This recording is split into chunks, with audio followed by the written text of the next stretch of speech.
Madam Khaleda জিয়ার একটা ভাষণ দেখলাম, ছোট্ট একটা ভাষণ। বহুদিন পর জনসমক্ষে এসছেন এবং সত্যি কথা বলতে গিয়ে ম্যাডাম খালেদা জিয়াকে দেখে আমার খুব ভালো লেগেছে, এই জন্য যে উন্নত বিশ্বের ট্রিটমেন্ট যে কত ভালো হয় আপনারা মার্ক করে দেখেন যে লন্ডনে 4 মাস ট্রিটমেন্টের পর কত সুন্দর লাগছে ওনাকে। ছোট্ট একটা ভাষণ দিয়েছেন এবং একজন বিজ্ঞ রাজনীতিবিদের মতো কথা বলেছেন। ভাষণটা ছিল জিয়াউর রহমান সাহেবের শাহাদত বার্ষিকী উপলক্ষে 30শে মে জিয়াউর রহমান সাহেব শাহাদত বরণ করেছিলেন, আমরা সবাই জানি। সেই উদ্দেশ্যে বলেছেন, সেটাই তার মুখ্য উদ্দেশ্য ছিল, তার পার্টির লোকজনকে একটা বার্তা দেবার দিয়েছেন, সুন্দর। কিন্তু সেখানে উনি কোনো রাজনৈতিক বক্তব্য রাখেননি, শুধু একটি কথা বলেছেন, আমরা গণতন্ত্রের পথে খুব শীঘ্রই যাব। আমরা যদি রাজনীতিবিদদের প্রজ্ঞা নিয়ে আলোচনা করি তাহলে খালেদা জিয়ার নামটা আসে। আমরা আগেও দেখেছি শেখ হাসিনা যে টাইপের কথাবার্তা বলতেন, খালেদা ম্যাডাম কখনো এই ধরনের কথা বলতেন না। উনি খুব পরিভূত কথা বলতেন, ভদ্র ভাষায় কথা বলতেন, ছোট্ট করে তার মনের ভাষা ব্যক্ত করতেন। রাজনীতিবিদ এমনটি হওয়া উচিত।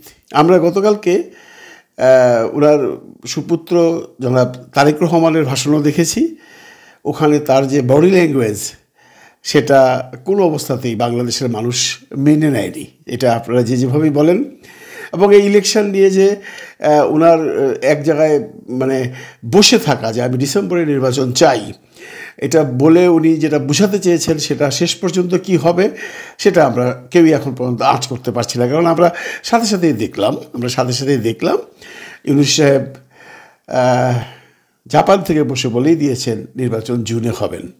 এখন প্রশ্ন আসছে, সবার মনে একটা জিজ্ঞাসা, বিএনপি কেনই শুধুমাত্র ডিসেম্বরে নির্বাচন চায় এবং ইউনূস স্যার কেনই জুনে যেতে চায়? এটা একটা বিরাট প্রশ্ন, কিন্তু এই প্রশ্নের উত্তর আমার মনে হয় আপনারা সবাই জানেন। দেখুন, বিএনপি কেন জুনে নির্বাচন চায় না, বিএনপি কেন ডিসেম্বরে নির্বাচন চায়, তার সরাসরি উত্তর হলো বিএনপির যে বর্তমান রাজনৈতিক অবস্থান, বাংলাদেশে তার নেতাকর্মীরা বিভিন্ন গ্রামে গঞ্জে শহরে ডিস্ট্রিক্ট শহরে যা করছেন, ঢাকা শহরে ততটা করতে পারছেন না, কারণ ঢাকা শহর মিডিয়া দ্বারা পরিবেষ্টিত। সেটা বিএনপির জন্য বেশ ক্ষতি সাধন হচ্ছে। আমরা যদি এভাবে বলি যে 5ই আগস্ট শেখ হাসিনার দেশ ছেড়ে যাবার পর 8ই আগস্ট যখন প্রফেসর ডক্টর মোহাম্মদ ইউনূস ক্ষমতা নিলেন, তারপর যদি 2 মাসের মধ্যে নির্বাচনটা হয়ে যেত, তাহলে আমরা 100% শিওর না 1000% শিওর বিএনপি বাংলাদেশের সরকারে বসতো। এখনও চান্স আছে কি? এখনও তো সবাই বলি আমরা সবচেয়ে বড় দল, কিন্তু সময়ের পরিবর্তে দিন দিন বিএনপির পপুলারিটি কমছে, এটা অস্বীকার করবার কোনো উপায় নেই। এর মূল কারণ কিন্তু খালেদা ম্যাডাম নন, তারেক রহমান নন, এর মূল কারণ ওনার কিছু নেতা কর্মীরা মাঠে ঘাটে মানুষকে বিভিন্নভাবে অত্যাচার করছে। আমি যদি অত্যাচারের লিস্ট দেখাই, আজকেই যে ঘটনাগুলো ঘটেছে পুরো দেশে, এর ছোট্ট একটা ব্রিফ আমি পেয়েছি ইউটিউবে, আমি একটু আপনাদের সেটা পড়ে শোনাই। বিভিন্ন সংবাদ মাধ্যমে আসা কিছু সংবাদ: চট্টগ্রামের কর্ণফুলীতে চোরাই তেল নিয়ে সংঘর্ষ, বিএনপি নেতাসহ আটক 4।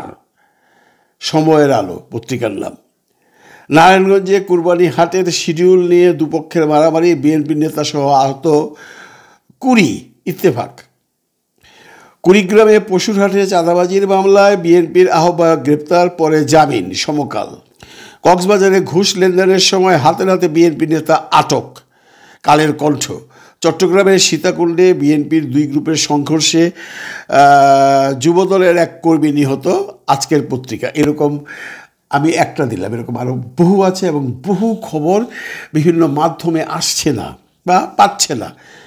এই কারণেই তারেক জিয়া সাহেব ভেবেছেন বা বুঝতে পেরেছেন যে আমি যত তাড়াতাড়ি নির্বাচন করতে পারবো তত তাড়াতাড়ি আমি এখান থেকে বেরিয়ে যেতে পারবো এবং তত তাড়াতাড়ি ক্ষমতায় যেতে পারবো। কারণ যত দিন যাচ্ছে বিএনপির এই সমস্ত কুকর্মের জন্য নিচু লেভেলের নেতারা এই ধরনের কাজ করছেন, উপরের ধরনের নেতারা বিভিন্ন ধরনের মন্তব্য করছেন, যে মন্তব্যগুলো সাধারণ মানুষ ভালোভাবে নিচ্ছে না। আপনারা যদি ভার্চুয়াল মিডিয়াতে যান, গিয়ে যদি তাদের মন্তব্যের কোটায় যান, গিয়ে দেখবেন বিএনপির মানুষজনের পক্ষে খুব কম মানুষ কথা বলে। কিন্তু আমার প্রশ্ন হলো, কালকে যে তারুণ্যের সমাবেশ দেখলাম, লাখো লাখো তরুণ, এর মধ্যে নিশ্চয়ই শিক্ষিত তরুণ আছে যারা কমেন্টস লিখতে পারে। আমি বিএনপির উচ্চ মহলে রিকোয়েস্ট করবো, আপনারা আপনাদের যে তরুণরা আছে তাদেরকে বলুন ভার্চুয়াল মিডিয়াতে আসতে, ভার্চুয়াল মিডিয়াতে এসে বিএনপির ফরে কথা বলতে। বট কমেন্টসের কথা আমি বলছি না, ওরা নিজেরা করলেই পারে, কেন করে না আমার মাথায় এখন আসলে। এবং এই জন্য যারা বিএনপিকে নিয়ে কন্টেন্ট তৈরি করে তারাও দুঃখ প্রকাশ করে বলছেন, ভাই আপনারা কেউ আসেন, অনলাইনে এসে আমাদের সাথে কমেন্টে যোগ দেন, নইলে আমরা তো আর মানুষের গালাগালিতে বাঁচতে পারছি না। এটার কারণটা আমি জানি না, কেন বিএনপির কর্মীরা ভার্চুয়াল মিডিয়াতে এসে সরব হয় না। এর জবাব তারা কি দিবেন জানি না। তবে এখানে এক বিএনপির কর্মীকে আমি জিজ্ঞাসা করেছিলাম যে ভাই তোমাদের কি কোনো কর্মী নাই? তোমরা তো শিক্ষিত মানুষ, তোমাদের কোনো একটা যদি খবর আসে তোমাদের নেতাদের কাছ থেকে, তখন সেখানে গিয়ে তোমাদের বিরোধী দল বিভিন্ন রকম বাজে কমেন্ট করে, তোমরা তোমাদের দলের পক্ষে কমেন্ট করতে পারো না?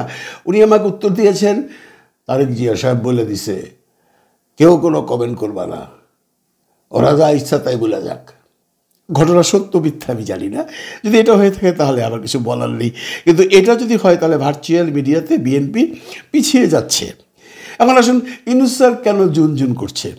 দেখুন, একটা কথা তো পরিষ্কার, ইউনূস স্যার বিগত তত্ত্বাবধায়ক বা অন্তর্বর্তীকালীন সময়ে যে সমস্ত তত্ত্বাবধায়ক সরকার বা অন্তর্বর্তীকালীন সরকার গঠিত হয়েছিল, সেই প্রেক্ষাপটে কিন্তু ইউনূস স্যার আসেননি। এর আগে কীভাবে এসছেন? যে সরকারে গ্যাঞ্জাম, তারা বলছে তোমরা তত্ত্বাবধায়ক সরকার হিসেবে আসো বা ইন্টারিম গভর্নমেন্ট হিসেবে আসো, এসে ইলেকশন করিয়ে দিয়ে যাও। করেছে, 3 মাসেও করেছে, বাংলাদেশে রেকর্ড আছে। আরেকজন তো 2 বছর বসেছিল, সেটারও রেকর্ড আছে। কিন্তু ইউনূস সাহেব তো আরও অনেকগুলো দায়িত্ব নিয়ে এসছেন। ইউনূস সাহেব একটা বিরাট রক্তক্ষয়ী যুদ্ধের পর, তৎকালীন প্রধানমন্ত্রীকে অপসারণের পর, অনেকগুলো জীবনদানের পর এখানে ক্ষমতা পেয়েছেন, বা ক্ষমতা তাকে ছাত্ররা দিয়েছে। কন্ডিশনই ছিল সংস্কার করবেন, ইলেকশন করবেন এবং বিচার করবেন। তো ইউনূস সাহেবের হাতে 3টা কাজ, ইলেকশন, সংস্কার, বিচার কার্য শুরু হয়েছে, কাজ চলছে। এখন আমরা যদি কেউ ঘুম থেকে উঠা বলি যে ভাই কালকে সকালে বিচার করে ফেলান, তাহলে আপনার অতীতে দেখতে হবে এক একটা বিচারে কত বছর লেগেছে, একটা বিচারে কত বছর লেগেছে। হ্যাঁ, এখন আপনি বলতেই পারেন যারা বিএনপিকে করেন বা বিএনপিকে সাপোর্ট করেন, তাহলে কি ইউনূস স্যার এতদিন থাকবেন? না, ইউনূস স্যার এতদিন থাকবে না। বিচারের প্রক্রিয়াটা শুরু করে যাবে, সেই প্রক্রিয়াকে শেষ করবে পরবর্তী সরকার। সংস্কার যদি উনি কিছু না করে দিয়ে যায়, যদি এভাবেই এখন ইলেকশন দিয়ে চলে যায়, তাহলে কিন্তু আমি বারবারই বলি, আমার বিভিন্ন কন্টেন্টও বলেছি, তাহলে যেই লাউ সেই কদু হয়ে যাবে, তাই না? এই জন্য ইউনূস স্যার সময় নিচ্ছেন। অনেকেই বলছেন ইউনূস স্যার সময় নিয়ে 9 মাসে কী করেছেন, কটা বিনিয়োগ এনেছেন। ভাই, ইউনূস স্যার 9 মাসে কী করেছেন আপনারা জানেন। কেন হয়তো একটা মানুষকে মিথ্যা ব্লেম দেন? একটা জিনিস তো জানেন যে ইউনূস স্যার 9 মাসে 9 টাকাও চুরি করেনি। বলতে পারবেন কেউ? আপনারা কেউ যারা ইউনূস হেটার্স আছেন, তারা বলছেন ইউনিভার্সিটি নিয়ে নিল। ভাই, এই ইউনিভার্সিটিটা আপনারা হয়তো শুনেছেন, আমি যারা জানেন না তাদের জ্ঞাতার্থে বলছি, এই ইউনিভার্সিটিটার জন্য উনি 100 একর জায়গা কিনে, পূর্বাঞ্চলে 100 একর জায়গা কিনে দীর্ঘ 6 বছর যাবৎ সরকারের কাছে অ্যাপ্লাই করে রেখেছেন। যেহেতু এটা প্রফেসর ডক্টর মোহাম্মদ ইউনূসের, হাসিনা সরকার সে অনুমতি দেননি। অনুমতি দেওয়ার জন্য বা অনুমতি পাবার জন্য যতগুলো ডকুমেন্টস দরকার ছিল সবগুলো ওনার জমা দেওয়া আছে। এখন যদি উনি এটা নিয়ে থাকেন, এটা কি খুব বড় অন্যায় করেছেন? সরকারি জায়গা তো সে নেয়নি, সরকারি কোনো লোনও তো সে নেয়নি। তাদের নিজস্ব অর্থায়নে একটা ইউনিভার্সিটি করবে, এবং প্রফেসর ডক্টর মোহাম্মদ ইউনিভার্সিটি করা মানে আমরা জানি পৃথিবীর সমস্ত বড় বড় প্রফেসর লেকচারাররা এসে এখানে লেকচার দেবেন, এবং আমাদের দেশের ছাত্ররা হুমড়ি খেয়ে পড়বে সেই ইউনিভার্সিটিতে ভর্তি হওয়ার জন্য। এটা তো ভালো কাজ করছেন। এটা নিয়ে আপনাদের গা জ্বলছে। অনেক ছোট ছোট ফালতু ইউটিউবার, যাদের মানে কি বলবো, এদের নাম নিতেও ঘৃণা লাগে, লেখাপড়া নাই, মানে আজে বাজে কাজ করে, রাজনীতি করতে আসছে। এই আমাদের এই যুদ্ধের সময় অ্যারেস্ট হয়েছিল, এখন এসে ঘুম থেকে উঠে ইউনূস স্যারের বদনাম করে। আরে বেটা, তোর কি ইউনূস স্যারের বদনাম করার মতো ক্যাপাবিলিটি আছে? তুই তোর নিজের চেহারাটাকে দেখ। অনেকেই বলছেন উনি ম্যান পাওয়ারের ব্যবসা করবেন, এটার কোনো প্রমাণ আছে আপনাদের কাছে? নাই। অনেকেই বলছেন উনি এইটা করছেন ওইটা করছেন। আমরা যেটা জানি, ইউনিভার্সিটি উনি নিয়েছেন। আর যদি সেই 662 কোটি না 667 কোটি টাকা ক্ষমা করে দেওয়ার কথা বলেন, কী হিসেবে ক্ষমা করা হয়েছে? বলা হয়েছে এটা অন্যায়ভাবে চাপিয়ে দিয়েছে পূর্ববর্তী সরকার। যদি এইটা আপনারা না মানেন, তাহলে এইটা কি করে মানেন? খালেদা জিয়ার সমস্ত মামলা ছিল, সেটা অন্যায়ভাবে চাপিয়ে দেওয়া হয়েছে বলে এই সরকার তাকে ক্ষমা করে দিয়েছে, বা এই সরকার বলেছে ওটা সব অন্যায়ভাবে করা হয়েছিল। খালেদা ম্যাডামেরটা অন্যায়ভাবে করা, তারেক জিয়া সাহেবেরটা অন্যায়ভাবে করা, বাবর সাহেবেরটা অন্যায়ভাবে করা, এগুলো যদি ন্যায়ভাবে করা হয়ে থাকে, তাহলে কেউ তো এখন পর্যন্ত স্বাধীনভাবে ঘুরতে পারতো না। তারপরে এগুলো সব অন্যায়ভাবে করা হয়েছিল। ঠিক তেমনি ইউনূস স্যারেরটা অন্যায়ভাবে করা হয়েছিল, ওগুলো নিয়ে কথা বলেন না। ইউনূস স্যারেরটা ক্ষমা হয়ে গেছে, সেগুলো নিয়ে কথা বলেন। যাকে, সেটা আমার মূল প্রসঙ্গ না। আমার প্রসঙ্গ হলো, আপনারা যারা এই যে ইউটিউব করেন, এই যে ঘুম থেকে উঠেই সকালে একটা, দুপুরে একটা, এক ঘন্টা পরে একটা, 1 ঘন্টা পরে একটা, 2 ঘন্টা পরে একটা, কোনো নিউজ থাকুক আর না থাকুক করতেই হবে। আমার মনে হয় ইউনূস স্যার যদি বাথরুমে যেয়ে তার কখনো পাতলা পায়খানা হয়ে যায়, এবং আপনারা যদি শুনে ফেলেন যে প্রধান উপদেষ্টার লুজ মোশন হয়েছে বা পাতলা পায়খানা হয়েছে, আপনারা সেটা নিয়েও নিউজ করবেন।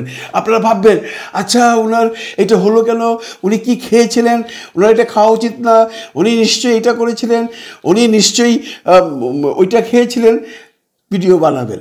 আর আপনাদের কোনো সাবজেক্ট নেই, আপনারা এগুলো করেই খাচ্ছেন, খান। কিন্তু এরকমভাবে অহেতুক ফালতু থাম্বনেল দিয়ে সকাল বিকাল যে ইউনূস স্যারের বদনামটা করেন, একবার বুকে হাত দিয়ে বলেন তো, হাসিনা আমলে পারতেন না। এখন উনি স্বাধীনতা দিয়েছে, করুন, বস্তুনিষ্ঠ কথা বলুন। সেটা না বলে শুধু ঘুম থেকে উঠেই ভিডিও বানাবার জন্য বা কন্টেন্ট তৈরি করবার জন্য 7-8টা কন্টেন্ট বানাবেন, আর একটা সাবজেক্ট কোত্থেকে ধরে নিয়ে আসবেন, ধরে নিয়ে এসে বলবেন যে উনি এই করেছেন, উনি এই করেছেন, ইউনূসের বদনাম করবেন। আপনাদের অনেক ভক্ত আছে, আমি জানি। কারণ আমি যেটা বললাম একটু আগে, যে বিএনপির ব্যাপারে, বিএনপির দেখেন কোনো ভক্ত নাই, তাদের বলার লোক আছে, কিন্তু তাদের কমেন্টসে গিয়ে দেখবেন তাদের পক্ষে কমেন্টস নাই। আর এদের বলার লোক আছে, এদের কমেন্টসও আছে। আওয়ামী লীগের যারা আছেন প্রচুর আছে, এবং প্রচুর কমেন্টসও দেয় আওয়ামী লীগের ছেলেপেলেরা, সেখানেও বিএনপি ফেল করেছে। তো তাদেরকে বলবো, বিএনপিকে আপনারা তৈরি করুন, বড় দরকার নেই। এই যে ইয়াং জেনারেশন যেটা এসেছিল, ওদেরকে বলুন তোমরা ঝাঁপিয়ে পড়ো ভার্চুয়াল মিডিয়াতে। এখন অনেকেই বলছেন, যারা বিএনপি করেন বা যারা আওয়ামী লীগ করেন, মানে একটু কন্টেন্ট ক্রিয়েটারের কথা বলছি আমি, আম জনতার কথা বলছি না, যে এইবার বিএনপি আন্দোলনে নামবে। আমার মনে হয় যদি আন্দোলনের নামে, যেটা শোনা যাচ্ছে বাজারে, যে বিএনপি যদি ডিসেম্বরে নির্বাচনের জন্য আন্দোলনে নামে, তাহলে বাংলাদেশের আপামর জনগণের একটা গোষ্ঠী আছে, তারা আন্দোলনে নামবে। তারা ইউনূস স্যার যতদিন চায় ততদিন থাকতে, তখন হবে একটা ক্ল্যাশ। তো এই যে আন্দোলন আপনারা যদি করতে যান, আপনারা যদি শোডাউন করতে যান, জানি বিএনপি অনেক বড় শোডাউন করতে পারবে। এর বিপরীতে কিন্তু বাংলার আপামর জনগণ রাস্তায় নামতে পারে, এমন সম্ভাবনাও আছে। অনেক মানুষ চায় আমরা যেভাবে আছি শান্তিতে আছি। এগুলো করে আমার মনে হয় কোনো লাভ হবে না, কারণ ইউনূস স্যার কিছু কাজ না করে নির্বাচন দেবেন না। অনেক বড় হয়ে গেছে কন্টেন্টটা। আশা করি ভালো থাকবেন সবাই, ভালো রাখবেন সবাইকে। খোদা হাফেজ।